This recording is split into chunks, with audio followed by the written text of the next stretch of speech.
The fire covered the entire planet like a red blanket of death. Admiral Crick stood on his huge ship and watched another human world burn below him. The Valerian Empire had been doing this for 3,000 years, and no one had ever stopped them. These pink-skinned humans were just like all the others. They fought hard for a while. Then they died and became nothing but ash and memories. Commander Dai Ho floated in his broken ship above the dying world of New Busan. His home was burning, and half the people were already dead. The Valerian attack ships moved around the planet like metal sharks eating everything they could find. His communication officer, Lieutenant Bo Ra, was crying as she watched the evacuation ships try to escape with the survivors who were still alive. Dae-ho looked at the enemy fleet through his cracked window. There were so many Valerian ships that they blocked out the stars. Each one was bigger than anything humans had ever built. Their weapons could crack planets in half, and their shields could stop anything the human fleet could throw at them. But Dae-ho was not crying like his crew. He was smiling. The human commander reached for a hidden device under his command chair. It was small and black, and the Valerians would never know what it really did. When he pressed the button, a message went out to every human in the galaxy. The message was simple, but it would change everything. The bait had been taken, the trap was set. Phase 1 was complete on the forest world of Haven. Captain Wu Jin was hiding in the trees with his soldiers. They had been fighting the Valerian ground troops for months with old weapons and broken equipment. Every day more of his people died, and every day the enemy grew stronger. His lieutenant, So Young, thought they were all going to die on this forgotten world. But then Wu Jin got the message and he started laughing. So Young thought her captain had finally lost his mind. The message made no sense to her. It was just numbers and code words. But Wu Jin understood what it really meant. The humans the Valerians had been fighting were not the real military. They were just colonists and miners and farmers with old ships and basic weapons. The real human fleet had been waiting in the dark spaces between the stars building weapons the Empire could not imagine. Engineer Tae Min worked in a secret factory built inside a dead moon. He had been there for 20 years, making things that should not exist. His team had found ancient alien ruins at the edge of the galaxy and learned how to build technology that could break the laws of physics. The Valerians thought they were the masters of war, but they had no idea what humans could really do when they stopped pretending to be weak. The message reached thousands of human survivors hiding in broken ships and ruined cities across the galaxy. They had all been playing their parts perfectly, making the Empire think humanity was just another weak species that could be crushed like all the others. But now the game was over. The Valerians had killed too many innocent people, and it was time for them to learn what real power looked like. Admiral Hyun Soo stood in the command center of the largest space station ever built. It was hidden in a place between galaxies where no enemy could find it. Around him floated thousands of ships that looked like they were made of liquid metal and pure energy. These were not the crude metal boxes the Valerians had been destroying. These ships could move through dimensions and bend space itself to their will. Each vessel in the hidden fleet was more advanced than anything the galaxy had ever seen. They had been built using technology from ancient ruins and powered by energy sources that most species thought were impossible. The crews were not ordinary humans either. They had been changed and improved until they could think as fast as computers and move like lightning. Dr. Subin had spent her whole adult life working on Project Omega. She had taken human science and mixed it with alien technology to create weapons that could unmake reality itself. The Valerians had weapons that could destroy planets, but humans had learned to build things that could erase matter from existence itself. When the Empire realized what they were really fighting, it would be far too late. Captain Jin sat in her new ship and felt it respond to her thoughts like it was part of her body. The Phantom class destroyers could phase in and out of normal space, making them invisible and untouchable. Her crew had been surgically modified so they could connect directly with their ship through neural implants. They were no longer just human. They were something new and terrible. The activation codes spread across the hidden fleet like wildfire. 10,000 ships began moving toward Valerian space, but they did not use normal hyperspace travel. They moved through folded dimensions, cutting journey times from months to hours. The Empire would have no warning until death itself appeared in their home systems. On Titan Station, Commander Dongwu watched the final preparations for humanity, greatest weapons. The Worldbreakers were ships the size of small moons, each one carrying enough firepower to crack planets apart. They used gravity itself as a weapon, twisting space and time until entire solar systems could be destroyed with a single shot. Only 12 had been built, but intelligence reports said that would be more than enough. Lieutenant Colonel Yuna led the Ghost Battalion, the most elite soldiers humanity had ever created. They had been changed until they were barely human anymore. They could survive in the vacuum of space interface, with any technology, and move so fast they seemed to teleport. Her soldiers could walk through walls, fight in zero gravity, and kill with weapons that left no evidence behind. As the Ghost teams prepared for their missions, Yuna reviewed the target lists. Every Valerian officer who had ordered the murder of human civilians would die. Every politician who had voted for genocide would face justice. The Empire thought it was fighting a weak species, but it was about to meet the most dangerous predators the galaxy had ever seen. The Valerians had made one critical mistake. They thought humanity's lack of advanced technology meant they were primitive and weak. They did not understand that humans had been hiding their true capabilities, waiting for the right moment to strike. They had let the Empire burn 17 colonies while secretly building a war machine that could destroy civilizations in hidden bases across the galaxy. Human scientists worked on their final preparations, weapons that could manipulate matter at the atomic level, shields that existed in multiple dimensions at once, ships that could travel faster than light without using hyperspace. The Empire was about to discover that they had awakened something that should have stayed asleep. The last message went out to every human in the galaxy. The pretending was over. The hiding was done. The Empire had crossed the line when it started killing civilians, and now it would pay the ultimate price.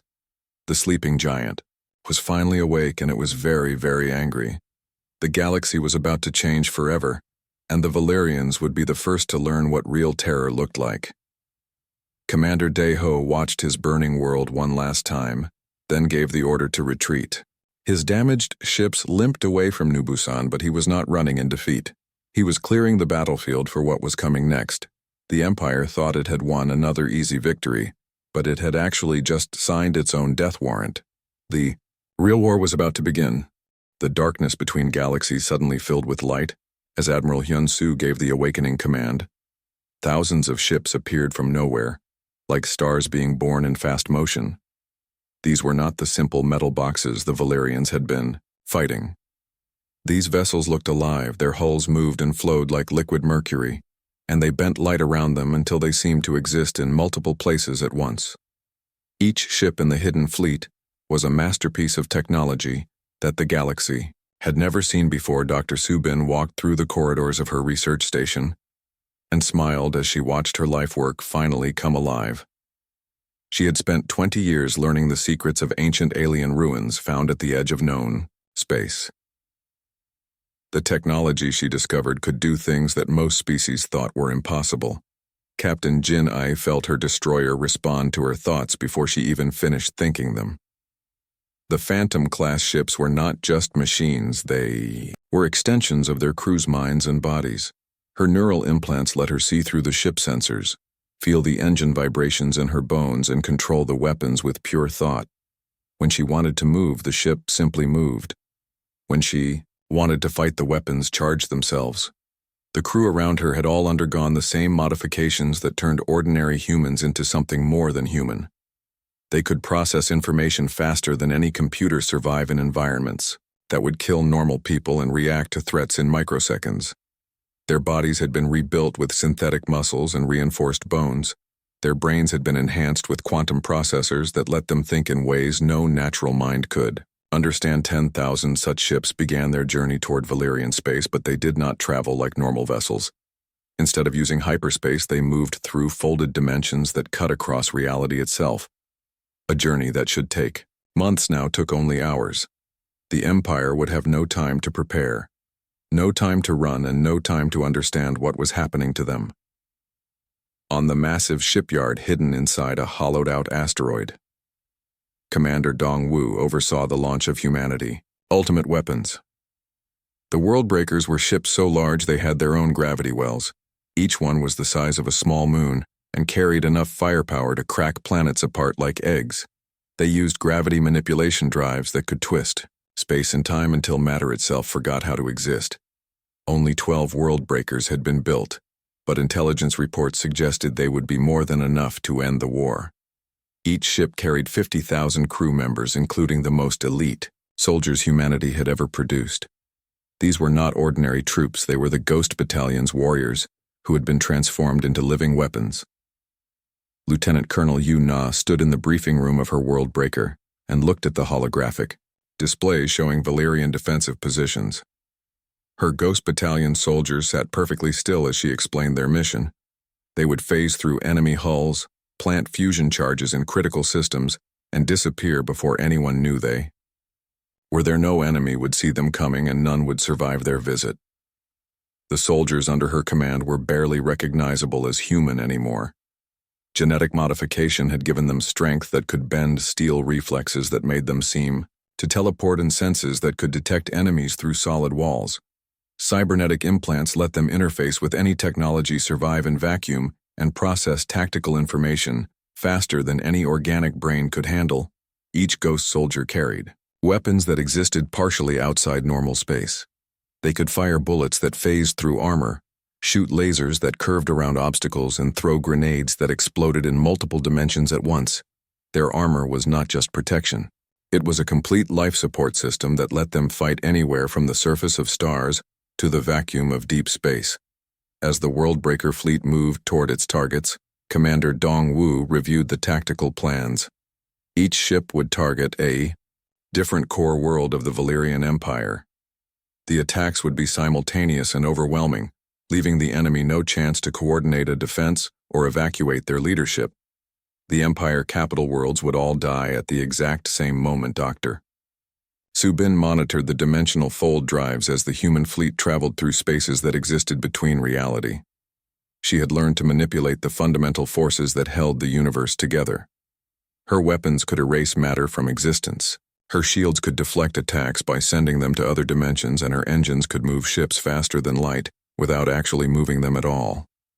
The technology came from ruins left behind by a species that had vanished millions of years ago. The aliens had built machines that operated on principles human science was only beginning to understand. But humans had always been good at taking other people's ideas and making them better. Now they had weapons that could unmake the laws of physics themselves. Captain Myung-ho commanded one of the Phantom destroyers as it approached the first Valerian patrol fleet. His ship was invisible to their sensors, existing in a quantum state between dimensions. His crew worked with machine precision, each one connected to the ship systems through neural links that made them part of the vessel itself. The enemy patrol consisted of 20 heavy cruisers and a battleship that could destroy entire moons. The Valerian crews were confident and relaxed because their sensors showed empty space.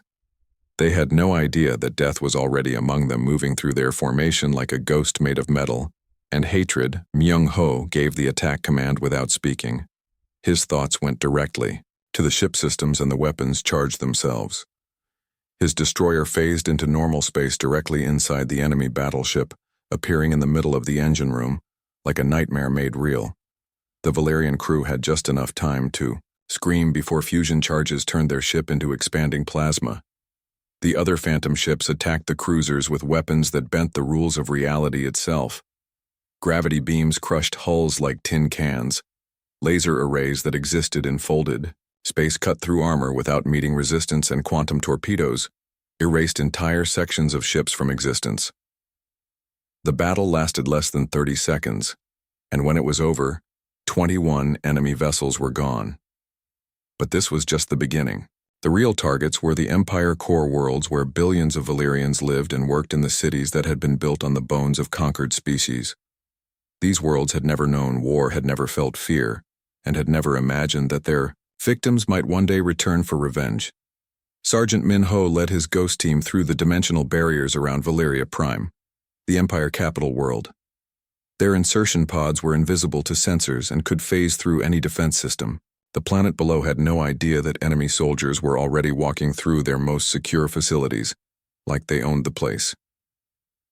The ghost soldiers moved through solid matter as easily as walking through air.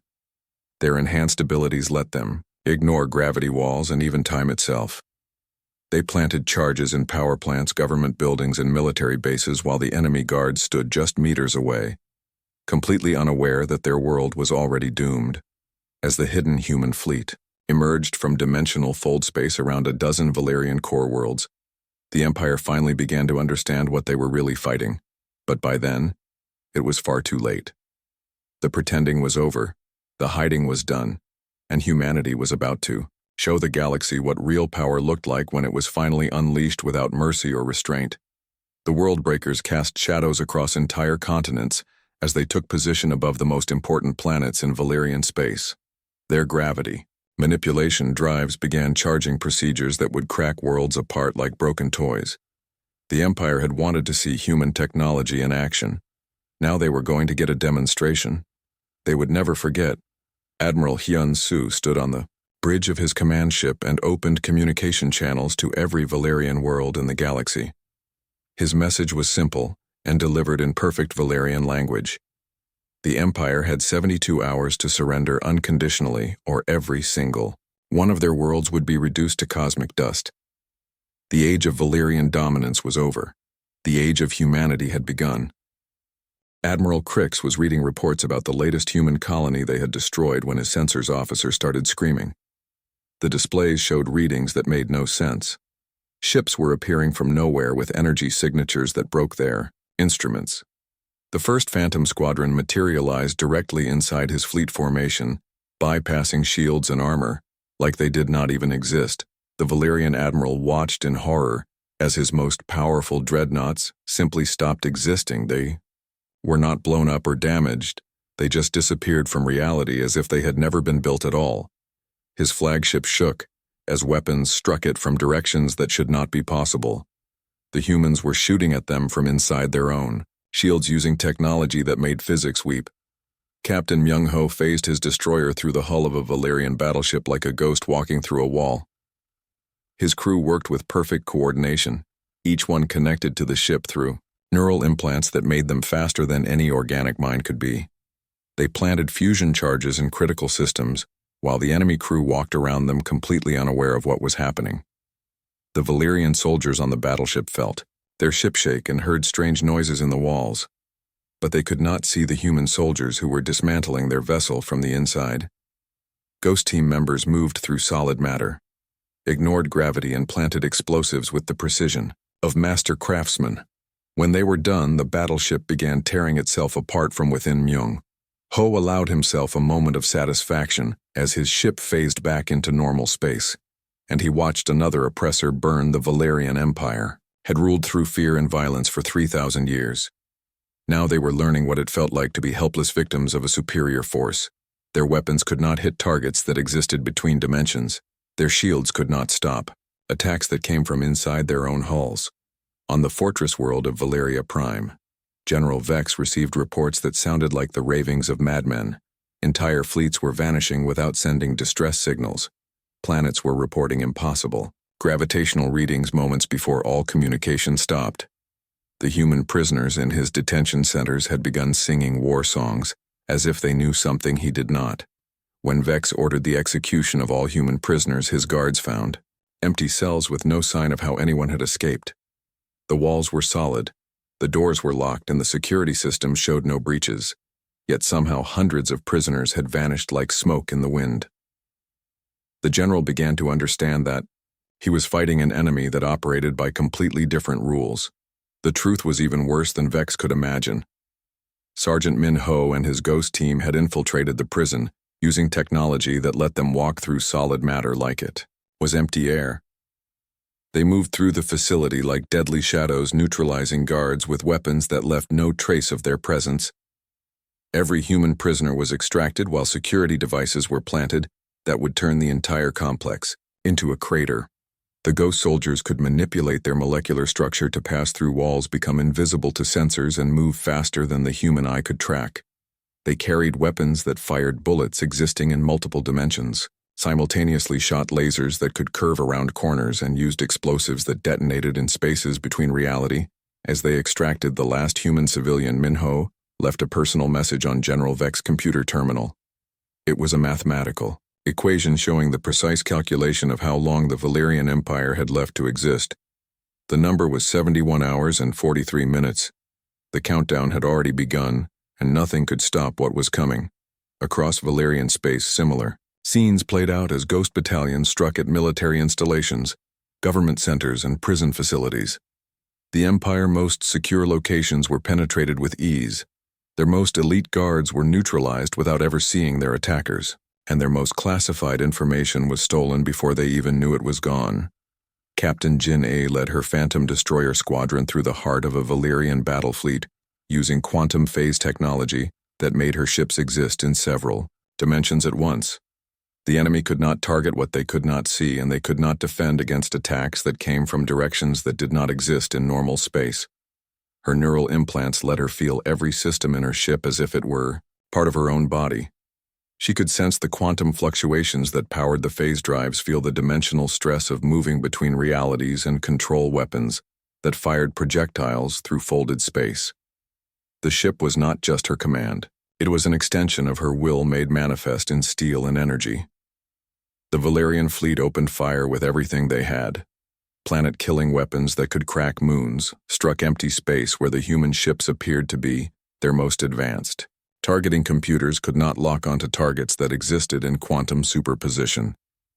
The return fire was devastatingly precise. As the Phantom ships emerged from phase space long enough to deliver their attacks, then disappeared again.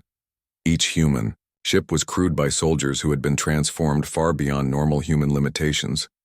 Their reaction times measured in microseconds. Their strength could bend metal with bare hands, and their minds could process tactical information faster than most computers. They were no longer entirely human, but they were definitely humanity's children. Dr. Su Bin monitored the battle from her research station and felt pride in what her technology had accomplished. The ancient alien ruins had taught humanity to manipulate the fundamental forces of reality itself. Her weapons could erase matter from existence. Her defenses could redirect attacks to other dimensions, and her engines could move ships through spaces that existed between moments. The Valerian Empire greatest fleet was being destroyed by forces they could not understand, using weapons that should not be possible. Every law of physics they thought they knew was being broken by an enemy that had learned to cheat reality itself. Their 3,000-year reign of terror was ending, not with a bang, but with the quiet efficiency of superior technology. Commander Dongwu brought his world breaker out of dimensional fold space directly above Valeria Prime, the Empire capital world. The massive vessel was so large it cast shadows across entire continents as it took position in low orbit. Citizens looked up at their sky and saw it filled by something that defied all comprehension. The ship was not just large, it was impossible. It had its own gravity field that made oceans bulge upward toward it. Its hull seemed to exist in multiple places simultaneously, and its weapons arrays glowed with energies that made the local star look dim by comparison. This was not a ship. It was a mobile planet dedicated entirely to the art of destruction. Valeria Prime Defense Grid opened fire with weapons that had cracked moons in half. Planet-based laser cannons that could boil oceans struck the world-breaker shields and simply vanished into dimensional folds. Missile barrages carrying enough explosives to level mountain ranges were absorbed by quantum barriers that existed in spaces between reality. The return fire was surgical and devastating. Gravity manipulation beams reached down from orbit and twisted the planet crust until entire continents cracked like broken eggs. The oceans began to rise into space as local gravity was selectively modified.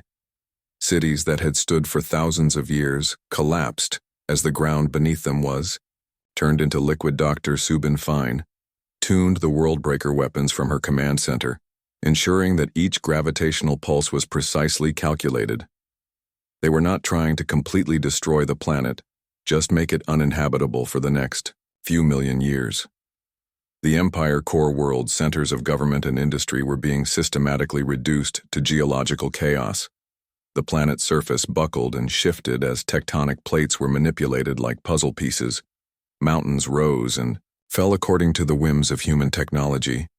Volcanoes erupted where none had existed before, and new oceans formed in areas that had been dry land for eons. Valeria Prime was being rewritten at the most fundamental level as the planet died beneath. Them Colonel Yuna led her Ghost Battalion through the Imperial Palace complex. Their mission was specific and personal. Every member of the Empire leadership who had authorized genocide against human civilians would face individual justice. They moved through collapsing structures like supernatural beings. The enhanced soldiers ignored gravity shifts that would crush normal people, walked through walls that were falling down around them, and processed tactical information while the world ended outside. Their target was the emergency bunker, where the Empire highest officials were hiding like the cowards they had always been. Emperor Zoltron cowered in his reinforced shelter, believing that meters of armor plating and energy shields would protect him from human vengeance. He was wrong. The ghost soldiers appeared in his bunker like nightmares made flesh, having walked through solid matter to reach him. Yuna removed her helmet so he could see the face of his executioner. She spoke, in perfect Valyrian, as she aimed her weapon at the being who had ordered the deaths of billions across the galaxy. This was for New Busan, she said. This was for every human colony that burned. This was for every child who died screaming. And this was for every species the Empire had driven to extinction over 3,000 years of tyranny. The weapon she fired existed in 17 dimensions simultaneously. The Emperor, Det. Emperor Zoltron himself took personal command of the Imperial Navy Corps fleet after reports reached him that made no sense. Entire battle groups were vanishing without explanation, planets were going silent after reporting impossible phenomena, and his most experienced admirals were sending messages that sounded like the ravings of terrified children. This could not be happening to the Empire that had ruled unopposed for 3,000 years. His flagship, the Eternal Dominion, was a mobile battle station the size of a small moon, armed with weapons that could burn entire solar systems to ash and protected by shields that had never been breached in a millennium of warfare. Surely these strange human vessels, for all their mysterious technology, could not stand against the concentrated might of 10,000 capital ships and the Empire's most devastating superweapons. The Emperor gathered every available warship in Valyrian space, creating a fleet so massive it blocked out stars. When it moved through space, dreadnoughts that could crack planets, battle cruisers that carried enough firepower to sterilize worlds, and escort vessels that were individually more powerful than most species' entire navies. This was the force that had conquered galaxies, and it had never known defeat. Admiral Hyun-Soo smiled as he received intelligence reports about the Emperor's personal involvement in the war. The trap was working exactly as planned. Every major Valyrian fleet was now converging on what they believed was humanity. Main military force leaving their homeworlds and industrial centers with minimal defensive coverage. The Empire was about to learn the difference between strategy and tactics. Captain Yunji transmitted the final go codes to the Worldbreaker fleet from her command ship hidden in the space between dimensions, while the Empire focused all their attention on fighting what they thought was the human military. The real weapons of mass destruction began their final approach to Valyrian core systems. The Emperor was about to discover that he had been fighting janitors and farmers while the actual human war machine prepared to introduce itself.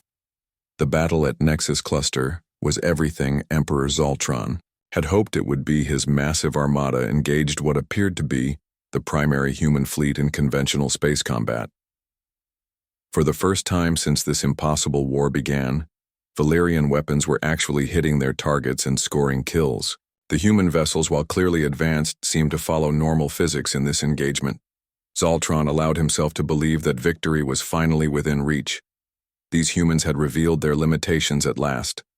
Their ships could be damaged, their shields could be penetrated, and their crews could die just like any other species. The Emperor opened champagne in his command chamber and began planning victory celebrations that would last for months. Commander Jae-sung led the sacrificial human fleet, knowing that every ship and crew member under his command was buying time with their lives. His vessels were advanced, certainly, but they were following physics as the Empire understood it. They had to make this deception look completely convincing, letting the Valyrians think they were winning while the real operation proceeded in secret. The ships under Jae-sung command were crewed by volunteers who understood they were probably not coming home. Mining engineers, terraforming specialists, cargo haulers and survey crews had volunteered to pilot warships against the Empire's most elite forces. They fought with courage that amazed even their enemies, giving ground slowly and making every Valyrian victory cost more than it was worth, as his command ship took critical damage from Valyrian fire. Jae-sung opened a communication channel directly to the Emperor flagship. He wanted Zoltron to hear the truth before it was too late. The humans the Empire was fighting, he explained, were not military personnel at all. They were civilian contractors, mining crews and terraforming engineers. The actual human military was about to introduce itself properly. The message sent shockwaves through the Valyrian fleet. If these were just human civilians with basic training and improvised weapons, what would their real soldiers be like? The question was answered moments later, as dimensional rifts opened throughout Valyrian space, and the Worldbreaker fleet emerged from the void between. Reality's commander Dong-Wu brought his Worldbreaker out of fold space directly above Valyria Prime, casting a shadow across entire continents as his ship took position in planetary orbit. Citizens of the Empire, most important world, looked up to see their entire sky filled by a single vessel larger than most space stations, with 11 more approaching other core worlds simultaneously. The massive ships were not just weapons, they were statements of technological supremacy. Each Worldbreaker represented engineering capabilities that surpassed anything the galaxy had ever seen. They had their own gravity fields that could tear apart moons, weapons that manipulated fundamental forces, and defenses that existed in dimensions the Empire did not know were possible.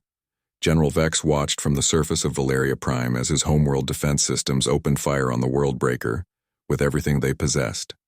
Planet-killing laser arrays that had shattered asteroids struck the human vessel shields and simply ceased to exist. Missile barrages carrying enough nuclear warheads to crack continents were absorbed by barriers that folded space around them. The return fire demonstrated the gap between Valyrian technology and human engineering. Gravity manipulation beams reached down from orbit and began reshaping the planet crust like clay in the hands of a sculptor.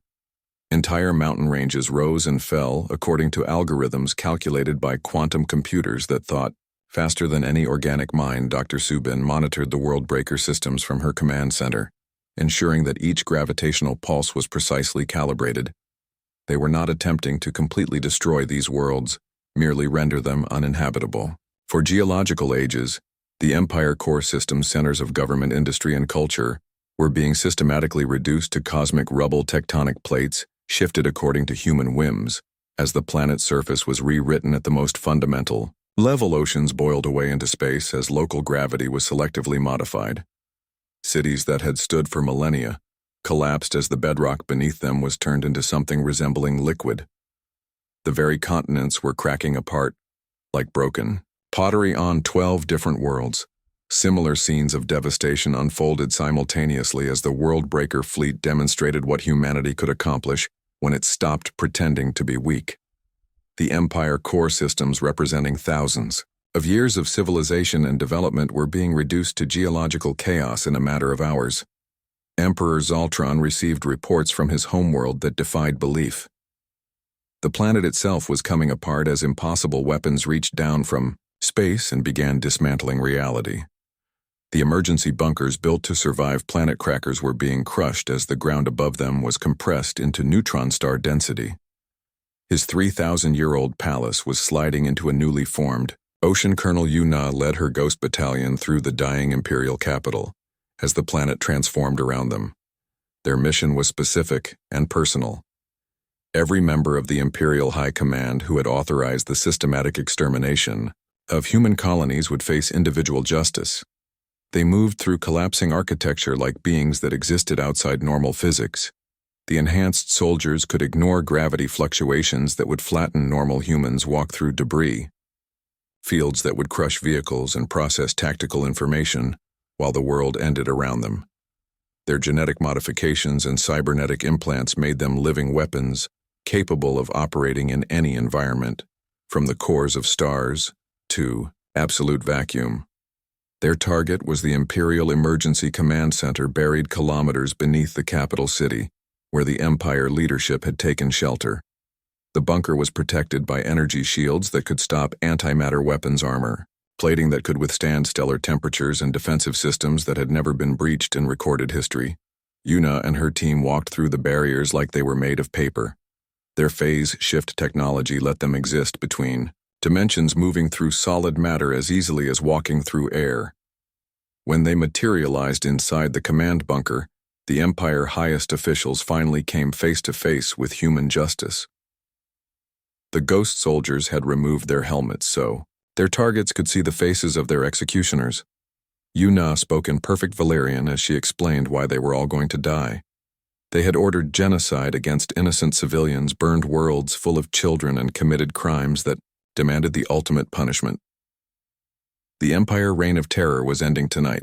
When Emperor Zoltron saw his guards and advisors die around him, he finally understood the magnitude of his mistake. These humans were not just another species to be conquered. They were apex predators who had been hiding their true nature until the Empire pushed them too far. The galaxy was about to have new masters, and they would not be as forgiving as their predecessors, as the planet died beneath them and the last members of Imperial leadership faced execution. Yuna delivered a final message to the Emperor himself. "This is for New Busan," she said. "This is for every human world you burned. This is for every child who died screaming your name. And this is for showing the galaxy that tyrants always fall when their victims finally decide to fight back." The weapon she carried existed in multiple dimensions, simultaneously ensuring that death would. Commander Dongwu stood on the bridge of his world breaker. As it emerged from dimensional fold space above Valeria Prime, the jewel of the Valyrian Empire. The massive vessel cast shadows across entire continents. As it took position in low planetary orbit, citizens of the Empire, most important world, looked up at their sky and saw it completely filled by something that challenged their understanding of what was possible. The Worldbreaker was not just a ship. It was a mobile planet dedicated entirely to the science of destruction. Its hull stretched beyond the horizon no matter where you stood on the planet's surface.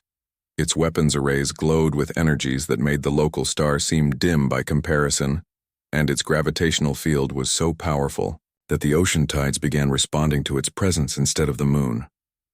Across the Empire core systems, 11 other world-breakers materialized simultaneously above the most important planets in Valyrian space. Each one was a monument to human engineering capabilities that had been hidden in the darkness between galaxies for decades. While the Empire believed it was fighting farmers and miners with improvised weapons, Dr. Su Bin monitored the gravitational manipulation systems from her command center deep within the Worldbreaker hull. She had spent 20 years perfecting technology that could twist the fundamental forces holding matter together. Her weapons did not simply destroy things, they convinced reality that those things had never existed in the first place. The planet defense systems opened fire immediately with weapons designed to crack moons and boil oceans.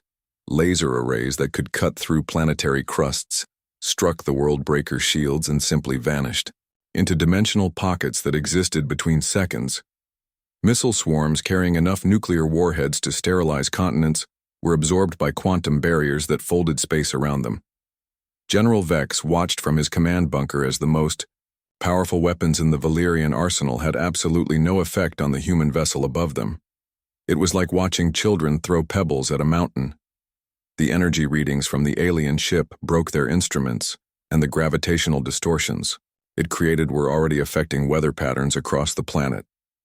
The Worldbreaker return fire was a demonstration in applied physics that the Empire had never imagined. Gravity manipulation beams reached down from orbit and began selectively modifying the planet geological structure.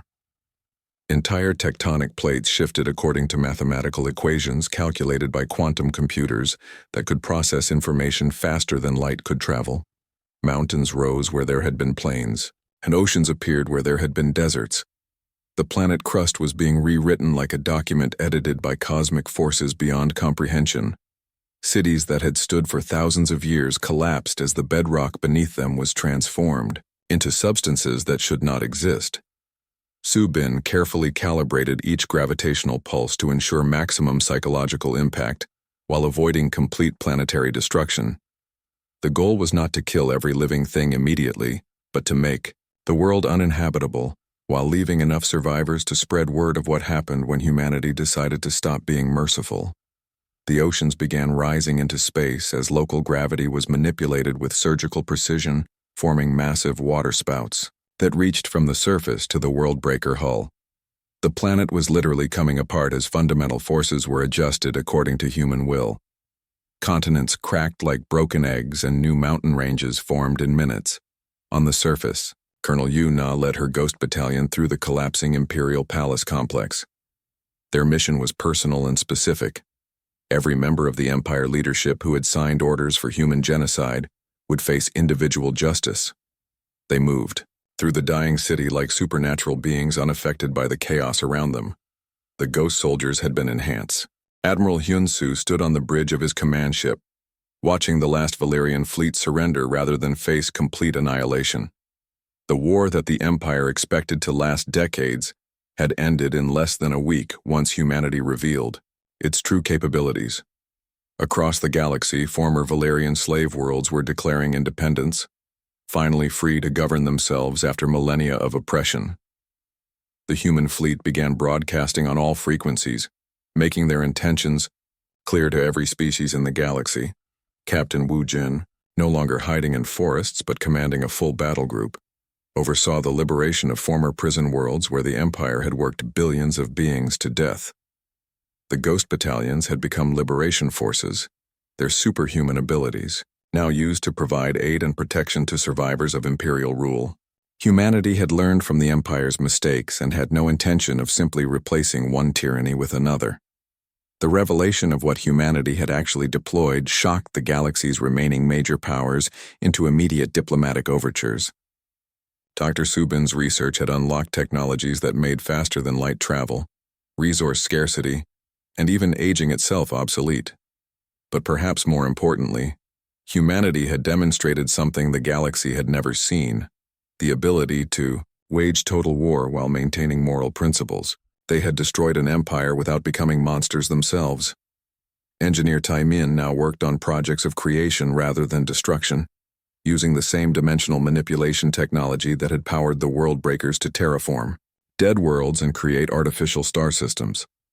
The Galactic Council that emerged from the Empire's ashes looked to humanity not as conquerors, but as the first species to prove that power could exist without corruption. As Captain Bo-Ra, now promoted to Admiral, signed the first interspecies cooperation treaty, she reflected on how the Empire's greatest mistake had been assuming that humanity's apparent weakness was real rather than carefully calculated mercy. They had forced humanity to show its true face and, in doing so, had revealed their own ultimate inadequacy to rule over anyone at all.